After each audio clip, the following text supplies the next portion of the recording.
নমস্কাৰ তৰিও স্বাগতম জনাইছোঁ আছাম ইউটিউব চেনেললৈ।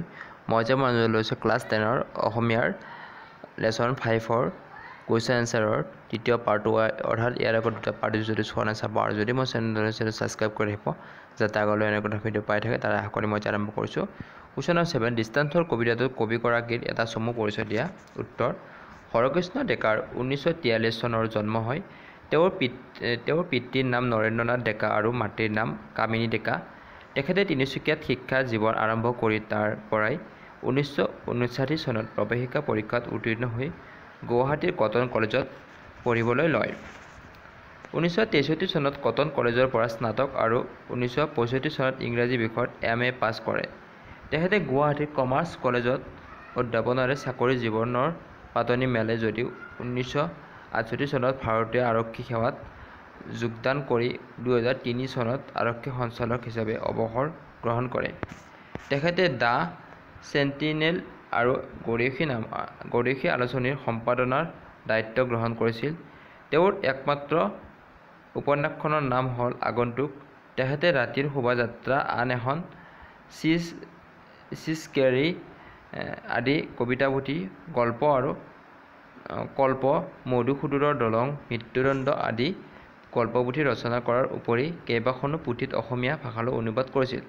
তেখেতে 1987 চনত সাহিত্য একাডেমী বঁটা আৰু 1986 চনত কথা বঁটা আৰু 2010 চনত আসাম ভেলী লিটাৰীৰ অসম উপত্যকা বঁটা লাভ কৰে। কুৱেশ্যন নম্বৰ 8, ক মৰিলে দাহ কৰিবলৈ এজন মানুহ নাই। উত্তৰ: প্ৰশংসা। উক্ত কবিতাষাৰি আমাৰ পাঠ্যপুথিৰ অন্তৰ্গত হৰকৃষ্ণ ডেকাৰ দ্বাৰা ৰচিত দৃষ্টান্তৰ নামৰ কবিতাটোৰ পৰা তুলি দিয়া হৈছে। সংগতি: কবিতাষাৰিৰ দ্বাৰা কবিয়ে আধুনিকতাৰ ধামখুমীয়াত উঠি ভাঁহি আন্তৰিকতাহীন স্বাৰ্থপৰ হৈ পৰা মানুহবোৰৰ স্বৰূপ প্ৰকাশ কৰিছে। বাক্য: বৰ্তমান সময়ত মানুহবোৰ আভিজাত্য হৈ উঠিছে। মানুহবোৰ যিমানে শিক্ষিত হৈ উঠিছে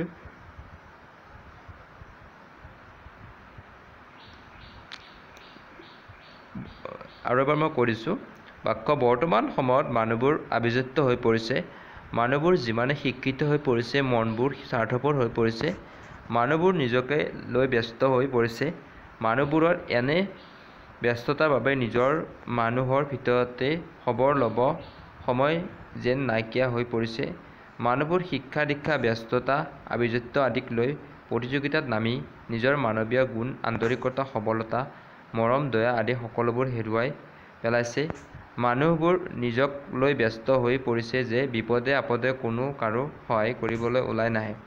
আনকি মানুহবোৰ ইমানেই অনুভূতিহীন হৈ পৰিছে যে কোনোবা মৰিলেও দাহ কৰিবলৈ কাৰো ওলাই আহিবলৈ সময় নহয়। কবিয়ে মানুহৰ নিদাৰুণ স্থিতিৰ কথা ক'ব বিচাৰিছে উক্ত কবিতাফাঁকিৰ দ্বাৰাই। আজিৰ পাৰ্টটোত ইমানখিনি আছিল। নেক্সট আৰু বাকী যিখিনি পাৰ্ট হৈ দিম, তোমালোকে চেনেলটো 1K ছাবস্ক্ৰাইব কৰিবা যাতে মই আগন্তুক দিনত তোমালোকক ভিডিঅ' দিবলৈ উৎসাহিত হওঁ, তাৰে আশা কৰি ইমানতে সমাপ্ত কৰিছোঁ। নমস্কাৰ।